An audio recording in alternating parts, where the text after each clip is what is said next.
anatin'izay hetsika izay fa iverenatsika kosa mahakasika ny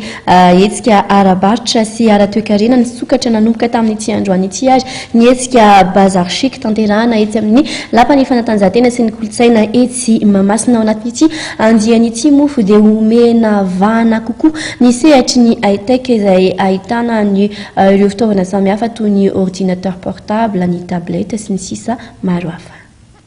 Omena vahana manokana ireo akora high-tech izay tsikaritra eo amin'ny trano eva misy any high-tech space mandritra ilay hetsika bazar chic andiany faharoa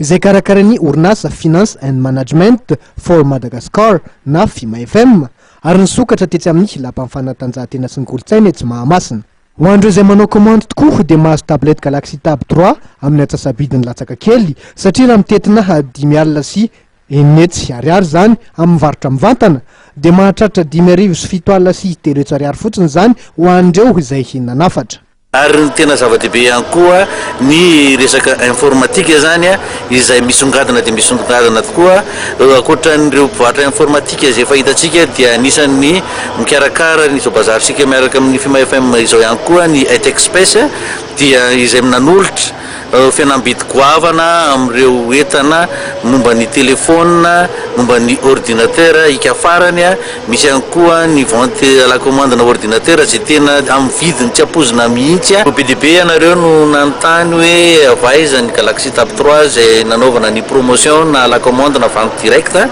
dia tsara ny mampafantatra antsika zany eto androany fa marque coréenne ny Galaxy Tab 3 izay amidy ato amin'ny high-tech space.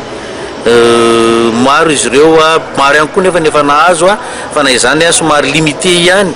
ny isany ka ho antsika izay tsy mahazo zany mivantana dia afaka manao ny commande 30 andro monja dia tonga ny hitantsika. Amin'ny ankabeny aloha dia nahafa-po ty andro voalohany sokafa amin'ny bazar chic ity ary tafita ny afatra ho an'ny FIMA FM mpikarakara.